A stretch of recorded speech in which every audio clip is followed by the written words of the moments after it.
Ever wondered, why are pink and blue associated with gender? If you've ever wondered why pink is often linked with girls and blue with boys, you're not alone. These color associations seem so ingrained in modern culture, but they weren't always that way. So, why did pink and blue become the go-to colors for gender? The history of pink and blue gender associations. The gender color association we know today is actually a relatively recent development. For much of history, colors weren't necessarily assigned to gender, and babies of both sexes were often dressed in white or neutral colors until they were older. But in the late 19th and early 20th centuries, as society began to place more emphasis on distinct gender roles, color preferences started to emerge. In the early 1900s, pink and blue were both considered gender-neutral in Western cultures. In fact, in some cases,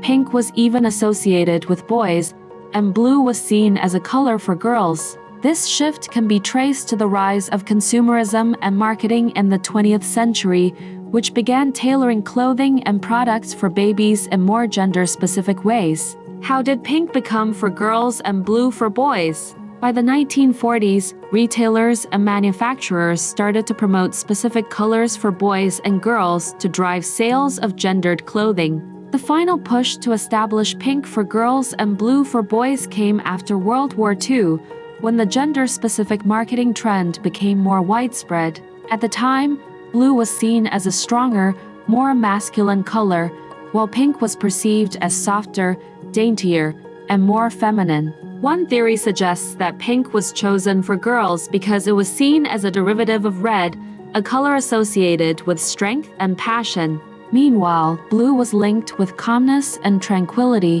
which were traits considered desirable for boys. As marketing campaigns continued to push these associations, they became more entrenched in popular culture.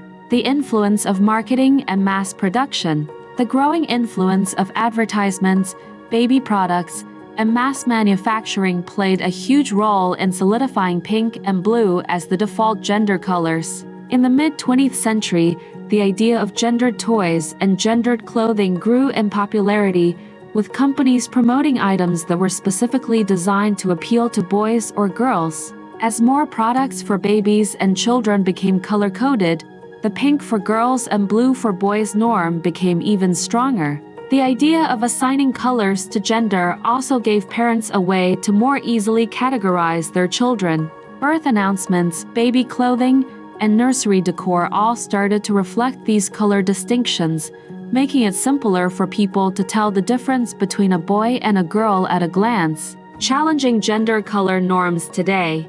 In recent years, there has been growing criticism of the rigid gender color associations. Some parents and brands are moving away from the strict pink and blue color coding, opting for more neutral colors like yellow, green, or gray for their children.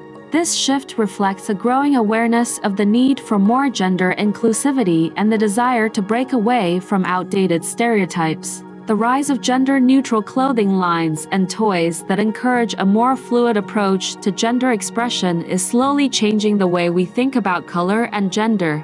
While pink and blue may remain the most common color choices for baby clothes, there is a growing movement towards celebrating a wider spectrum of colors without restricting them to one gender or the other. In conclusion, the association of pink with girls and blue with boys is a cultural construct that evolved over time, largely influenced by marketing, consumerism, and societal norms. While it was once a way to reinforce gender roles, today's shifting attitudes toward gender and identity are challenging these old color conventions. Who knows, in the future, we might see a whole new palette of colors that defies traditional gender boundaries.